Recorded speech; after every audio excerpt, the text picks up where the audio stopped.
Hey guys, this is Becca, and if you've been following our channel, you know we've shared a lot of videos about our recent lifestyle visit to the Villages, Florida. That visit inspired us as empty nesters to share how we're creating this next stage of our life. We want to be active, we want to have fun, we want to have purpose and meaning. Even though our lifestyle visit was several weeks ago now, I'm still finding footage that I haven't gotten a chance to share yet. I felt like some of our daily vlogs were just getting too long, so today's video will be a compilation of multiple days, just some different things. I'm going to share a little bit more about our favorite recreation center and pool that we enjoyed, and our favorite experience with live music at the squares. And of course, no video would be complete without us driving around on our golf cart, getting lost at the villages. We'll give some tips and tricks on what to bring with you to your village lifestyle visit, and we're also going to talk about things we don't like about the villages. Because yeah, there are some things we don't like.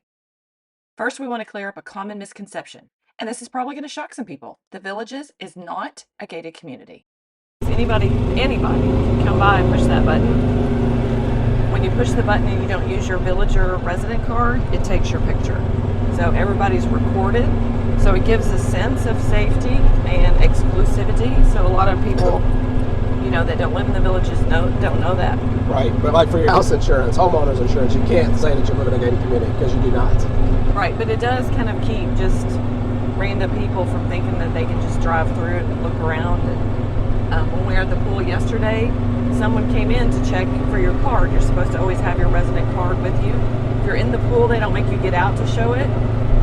But if you're sitting out in the pool, you've got to get your card out for them to see, to make sure that you are where you're supposed to be. So things like that, the gates and the people that are doing the spot checks, just keep it a lot more safe, and just don't get a lot of people who aren't supposed to be here. So when it says postal and recreation, that means it's a village recreation center. It's a center for that particular village. That doesn't mean if you don't live there that you can't use it. You can. Oh, here's a negative. I don't love how they play their own radio station at the squares. Yeah, that's a little creepy, a little... it's a little otherworldly. Yeah, so we are the town squares. There's literally speakers on almost all the light posts that are playing the village's radio station. Which they play good music. They do. It's a good station. It's just, I don't know. I don't like the feel of that. And they play it during the live music in the square, which I think is weird because they're competing with the live artists. Right. It also makes it hard to video because copyrighted music in the background. Right. But I think at a minimum they need to have it automatically turn off between 5 and 9 each day. Because sure. that's when the music, that's when the live music is. So there's enough competing music anyway, like any kind of downtown happening area, you know, where you have open bars and stuff. There's other music. So it's always kind of like that, but there's no point in making it worse than it has to be. Right, because a lot of, you know, the restaurants and bars have open air seating, big patios, and even when the main music is going on in the square, they might, like we saw a guy who was playing like Jimmy Buffett type music. Yeah, he was good. He was good. And he was just at Gators, which is on the lake. I believe it was Gators, Lake yeah. Sumter. So you've already got a lot of distractions, so we'd say just villages, if you're watching this, just maybe at least cut it off during the live music period from 5 to 9. The other thing we have figured out we definitely don't want is like these houses right here, Becca. And when he says we, it's more me. Yeah, beautiful setting.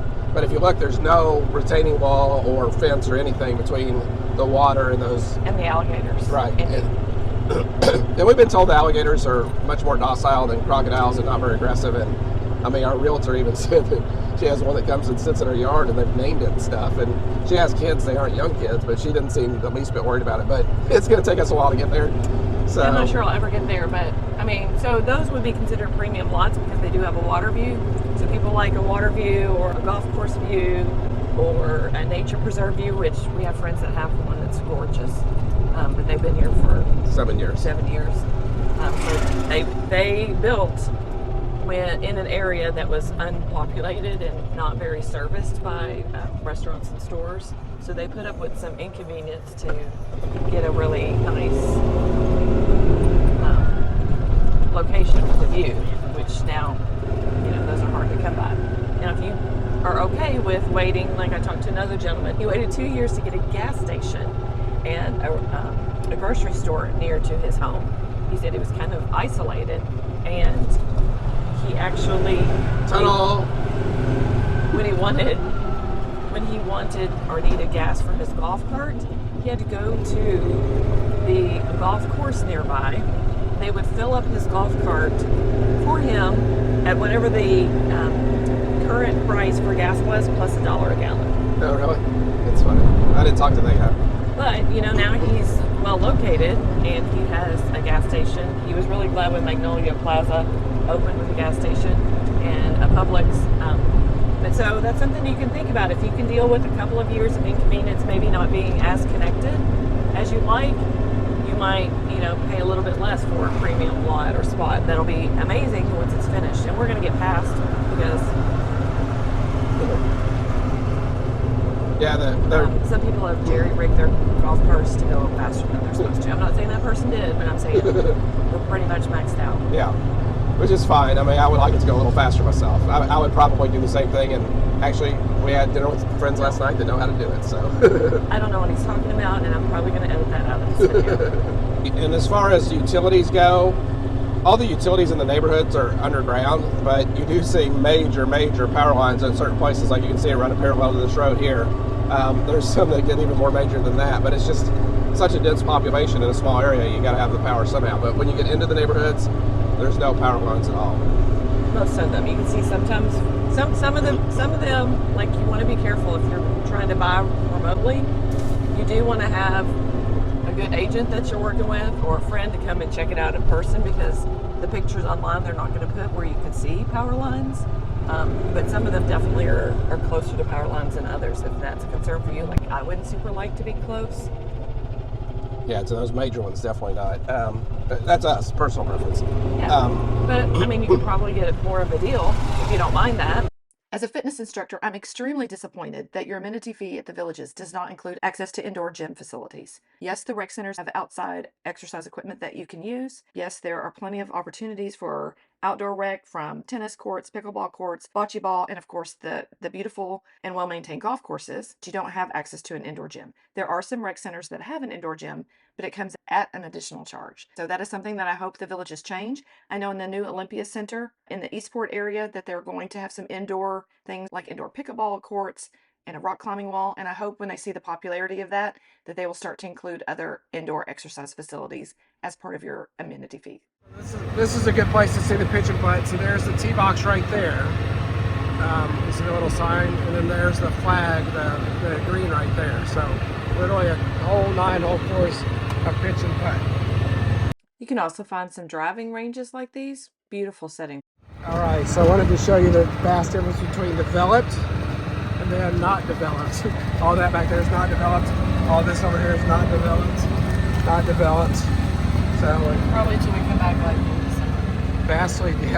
vastly different appearance. Here again, fully developed, in use, and completely unfinished. Way over in the distance, I don't know if you can see the silos, but our understanding is there's a quarry and a concrete processing. I don't know if that's the term. So this will be a village. Right, that'll be a village pool there with the mailboxes. So the contrast is stark, but very interesting. It gives us a really good view of the drainage system stuff that they're putting in, all the piping, the underground utilities. Oh yeah, there's a card over there. They probably did the same thing. You come and you plan to be active down here, which I highly recommend because you'll take advantage of it. But you're going to go through several outfits in a day. I mean, we'd come back and our clothes would weigh so much because of the sweat. From pickleball. Anyway, so I would say to definitely bring extra sporting clothes and or extra laundry pods. They give you 3 or 4 to start. But I found that we didn't bring enough of those sporting type clothes. We didn't really know how much we would enjoy doing the pickleball and how sweaty we'd get. So we just, went to the store on our little golf cart and got some more laundry packets. So you can either do more laundry or just bring more stuff, depending on if you're flying or driving.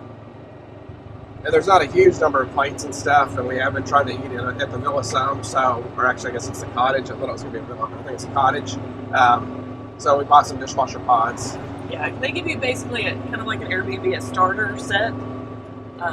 But they really only have probably like 4 tall glasses, 4 short glasses, 4 coffee cups, 4 plates.